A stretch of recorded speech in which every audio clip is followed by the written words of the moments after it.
Mr. Hanania, great to have you here today. Unfortunately, Israel just announced today that it's going to expand its plans for the war against Gaza. It's going to, there are some reports which state that it's even approved the conquering of the entire Gaza Strip for an indefinite period. Is the dream of a two-state solution dead? Well, what Israel started today is a new stage of taking over Gaza again.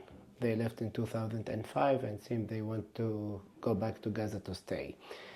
It actually goes by Trump's plan to displace people from Gaza away. So what Israel started today is basically moving all the people to the south, controlling the aid to Gaza, and unfortunately it seemed that they want to do civil administration again in Gaza Strip, like they were doing before the Second Intifada. The two-state solution will never die. It's a UN resolution that calls for the establishment of an Israeli state living side by side to a Palestinian state. But when it comes to the ground, yes, the West Bank has been cut into pieces like a Swiss cheese, and now they're taking control of Gaza and not caring about the people. The death toll is growing up daily, and the numbers of people who are being displaced, basically about 2 million people are being displaced. So Israel's dream is to kill the two-state solution and get rid of the people there, unfortunately. You don't sound so surprised at this latest development, though. No, not at all. I mean, anything is expected. The minute that they started going into Gaza since October 2023, they were mentioning that they want to go there to stay. And even the Israeli radical ministers said that they want settlers back to Gaza. They're not talking about just getting rid of what they call terror groups, but on the other side, they want the people out of there, basically. You mentioned Trump's plan for Gaza. What went through your mind when you saw that video? You must have seen it, of an AI-generated video of his vision for Gaza with skyscrapers and beach resorts, those, him, Trump, and Netanyahu sipping cocktails on a beach. What went through your mind? Well, of course, we would expect anything from Trump, who has not worked for peace since his first term in office. I mean, he has promised us that he will work for a two-state solution, but he has failed us. He has closed our embassy, our office in DC, and then he moved the Israeli embassy to Jerusalem. So we did not expect much from Trump, but that video actually hurt us a lot because it's our land. It's the place we were born. It is our history.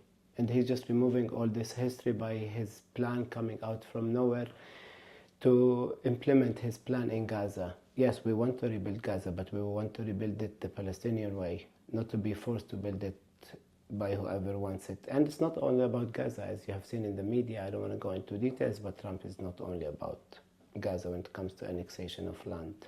Well, how would you like to see Gaza? You mentioned it should be the Palestinian way. What will an ideal Gaza look like?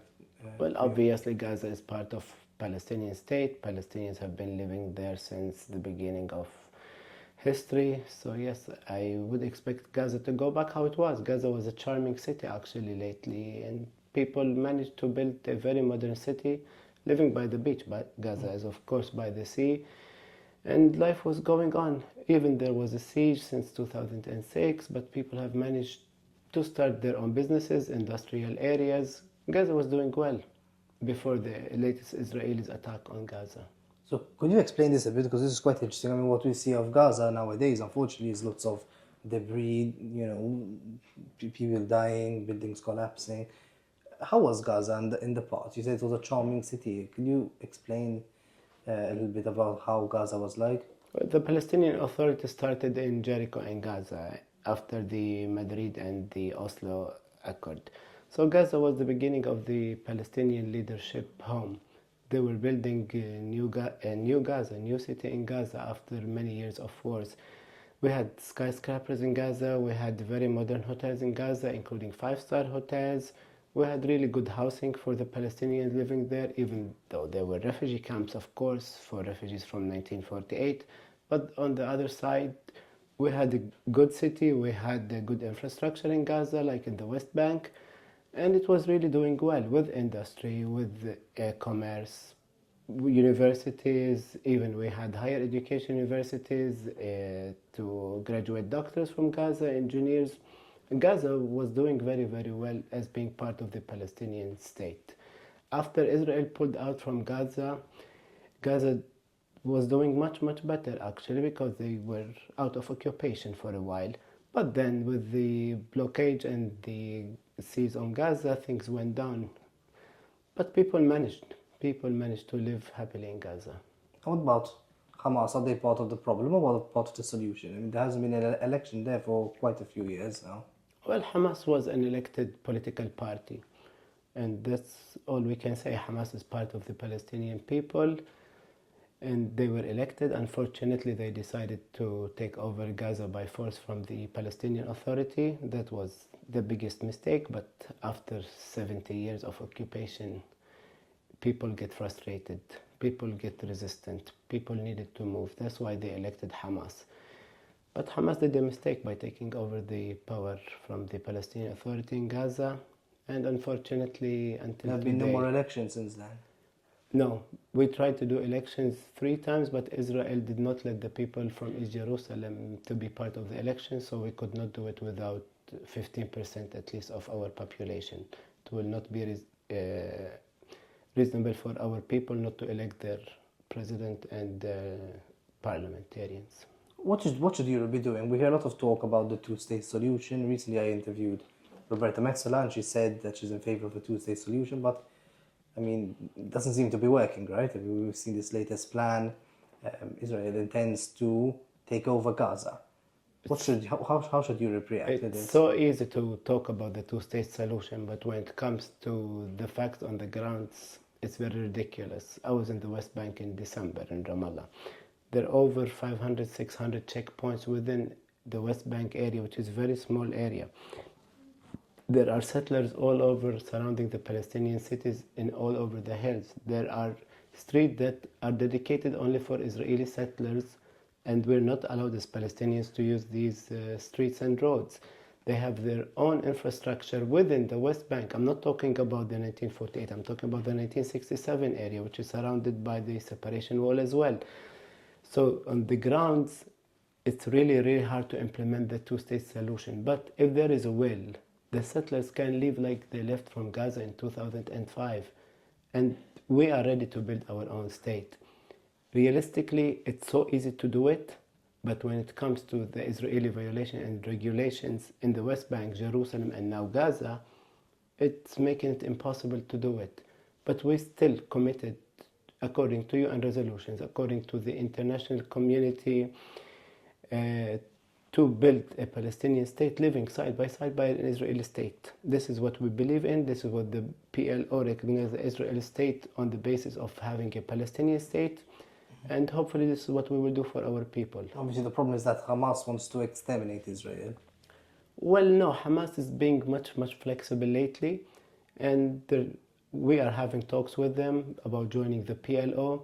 And hopefully they will be able to build a political party and then join the PLO and be part of the negotiations. Of course, for Hamas, it's a different story. I mean, they're still in control of Gaza somehow, but Gaza on the other side is being destroyed. So for the time being, I have no idea what they're thinking and what happened to the leadership of Hamas. We are not in direct contact with them now after the past 2 months of the ceasefire. So we don't have any new signs from them. Do you think Roberta Metsola is a genocide enabler? Well, we have to be honest with each other. Israel is the one who's committing the crimes. Supported by many other players in the region, but at the end of the day, Israel is a problem. And you don't think that her wording is clear enough then? Well, she did not condemn the latest attacks of civilians in Gaza. She did not condemn the killing of the 17,000 children in Gaza lately. And she took the side of Israel on October 7, unfortunately, forgetting the 75 years of occupation. Malta has a seat at the European Council. Obviously, we're a small country, but to have a voice as much as anybody else on the Council. Is there more that you think the government should be doing to push the Palestinian cause on a European level? Well, Malta, to be honest, has been doing much for the Palestinian cause. The Prime Minister was the first to call for a ceasefire in Palestine, and he's been pushing for it since then. When Malta was part of the United Nations, member of the United Nations, they did so much work for Palestinians. They were the first to have the resolution to allow humanitarian aid to Gaza, 2712. Then when they were heading the UN Security Council in April 2024, they called for a session for the question of Palestine, and they had a session for granting Palestinian a statehood membership at the United Nations. Yes, Malta has been a big supporter of justice, and that's what we expect from them. We're not asking them to take sides. We just ask them to be on the right side of justice, to promote and advocate for ending the occupation. Malta does speak very positively about Palestine, but we have yet to recognize Palestine as a state officially. What's your message to the Maltese politicians? We have to be clear about this. We have a letter submitted from Malta's ambassador to the United Nations on November 28, 1988, saying that Malta recognizes the right of the Palestinian people to have their own state. And it says it reaffirms its decision, meaning that there was a previous decision about this. We have had the PLO here office since 1973.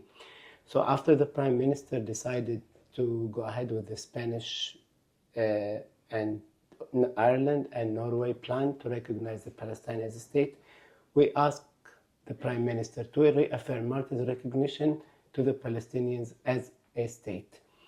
Malta recognizes the two-state solutions. So if you recognize one state, State of Israel, why don't you recognize the other state, State of Palestine? Yes, we asked the Maltese Parliament to hold a special session to discuss the recognition of Palestinian state, and the Prime Minister has said many times that he will recognize the Palestinian state. But we believe, Mr. Prime Minister, that this is the right time to recognize Palestine state. It gives our people more and more step forward in order to have more and more hopes for their future. And we hope Malta recognizes Palestinian state very, very soon. For us and for the Maltese people, Malta has already recognized Palestinian state. I am recognized as an ambassador of the state of Palestine to Malta. I submit my credentials to the President of Malta like any other ambassador. So for us, it was granted that Malta has recognized Palestine as a state, voting in favor of Palestinian state in the United Nations 2014 and calling for a UN session while their term at the UN last April to recognize a Palestinian state, and Malta voted in favor, which was vetoed by the US, of course. Yeah. So we urge the Prime Minister to take this historical step and reaffirm the confirmation and the recognition of a Palestinian state. He said he'll do so when the time is right. I don't see any better time than now.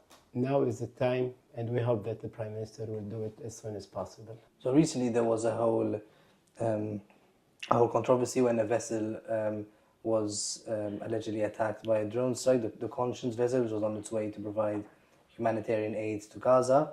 Do you have any information about what's happening over there?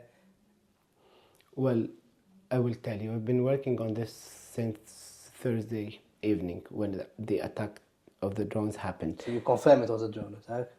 Well, I have no confirmations, all media news, to be honest. Okay. And good you mentioned this because we don't have anything official.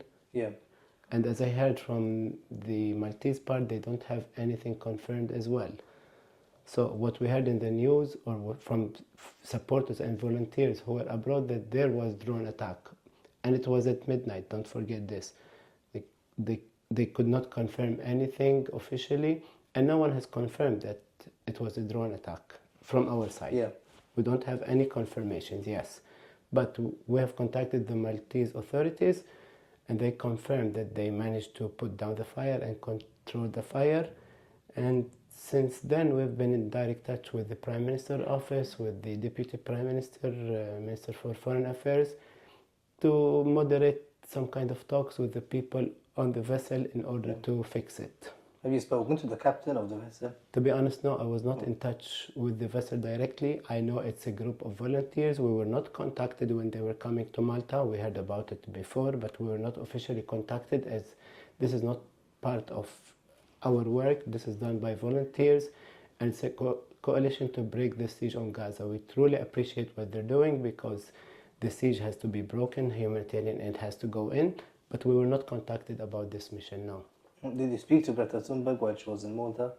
No, but I've spoken to many other volunteers. I've met them through graffiti actually, and I was in touch with them regarding what's happening with the vessel asking to entering the Malta territorial waters. I was in touch with the Prime Minister in order to arrange repairs for the vessel, and hopefully today the captain would allow them surveyors at least on board in order to survey and see an assessment of what needs to be done. So do you agree with the Prime Minister's approach to all of this? So he had said that we will pay for the repairs, and Malta will pay for the repairs, but we need to have a marine surveyor look at the ship to assess the level of damage and to assess to confirm that it is indeed carrying humanitarian aid to Gaza. Well, there are two parts for this. First part is a humanitarian aspect. The Prime Minister has been so humane in this situation. He offered directly, the AFM went and put down the fire, as we mentioned. They offered the humanitarian aid, they offered the crew any medical assistance they needed, and the people on board, they offered them to come to Malta without the ship. This aspect, Malta has played a great role in being part of the human aspects. On the other side, when it comes to having the ship come into territorial water of Malta, there are regulations. First of all, as I understood, there is no flag on the ship. And that is something that's required for a ship to sail into territorial waters. So I asked the Prime Minister to at least examine what is needed to be fixed and if it could be done where it is now. Offshore, yeah. Yes, that's what we've been trying to reach the captain since Saturday afternoon, to be honest. And I was in direct contact with the Prime Minister, and he confirmed it with his interview yesterday. We've been trying to have some AFM personnel on the vessel in order to examine what is needed to assist it, and if we can do it with the armed forces of Malta, or it has to be done somewhere else. So I totally agree with the Prime Minister's instructions when it comes to this, but I was expecting a statement from Malta condemning what happened on the ship. Yes, we don't have confirmation it was a drone attack, but we have confirmation that it was attacked. Yeah. Should there be some kind of international investigation into this? I personally asked for investigation, but we did not supply any official documents for this yet because, as I'm telling you, we don't have any details. No, I'm not saying if you should investigate. I'm saying if there should be an international investigation into what happened. I mean, it wasn't in Maltese waters. It was very close. But I mean, the allegation is very serious. They're saying that they were attacked by a drone. I mean, these are activists in the middle of the Mediterranean Sea. I think the world needs to know exactly the facts of what happened. The UN Human Rights mentioned that they will ask for an investigation, but who will investigate and who should call for this? I'm not sure actually if it lies under us, under the Maltese, as it was not in the territorial waters. That is the biggest questions. I mean, yes, we need to know what exactly happened on that night, and was it a drone attack, and who did the attack? Because no one has took responsibility yet. We saw in some news media mentioning that it was done by Israel, but nothing came out from the Ministry of Israel. Some people are saying that activists like Greta Thunberg and the other activists shouldn't be getting involved in this at all. I mean, they're entering a war zone. Some are saying it's just performative, it's just for publicity. How do you respond to this? Well, for us, anyone who's doing any efforts to break the siege on Gaza, we support, because people need to find the humanitarian aid. Of course, we would like the borders to open ASAP and allow it to go into Gaza the normal way. And this is not the first time that the coalition sends vessels to Gaza. The first time happened in the Marmara vessel, and Israel attacked it by then. That's exactly what I'm saying now. These people are doing a humanitarian mission, and we will try to facilitate whatever we can from Malta, since they are on the neighboring territorial international waters. What about the concerns that they could, be helping Hamas at the end of the day? We don't deal with any groups. We are open for all Palestinians and the activists who want to support the Palestinian people. As an embassy here, we deal with all Palestinians equal. We don't deal with any factions. We deal with anyone who seeks help, because that's our duty. We don't deal with Hamas, we don't deal with Fatah, we don't deal with PFLP per se. We deal with all the Palestinian people equally. Many people feel a bit helpless in the situation. They'd like to help the Palestinians in Gaza, but they don't really know what to do. Besides posting stuff on social media, what can people do tangibly from Malta to help these people? Well, we started many initiatives. The first was bringing children for medical treatment in Malta, and the first child who arrived in the EU was Sila in November of last year. And after that, we've managed to bring many groups to Malta. So how is she doing, by the way? She's doing well, actually. She's back to Egypt with her father, and we have had many cases after her. We have some cases now who are staying in Halfar with the Awas. They're receiving medical treatment. We have some kids who stayed here and they're going to schools until the situation gets better in Gaza and they can go back. So this was one of the initiatives we started, because even us, we felt helpless a bit too. We needed to initiate something. Another thing, we started Water and Bread to Gaza project.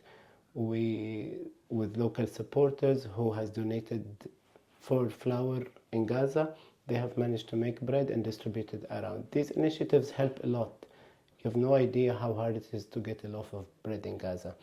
So we encourage people who want to help to contact the embassy, or even to contact any humanitarian aid, certified ones of course, because there's a lot of people who are benefiting unfortunately from this, and we encourage people to make sure that they reach out to a legitimate organization. Yes, anything can make a huge difference in people's life. We are ready to help with it.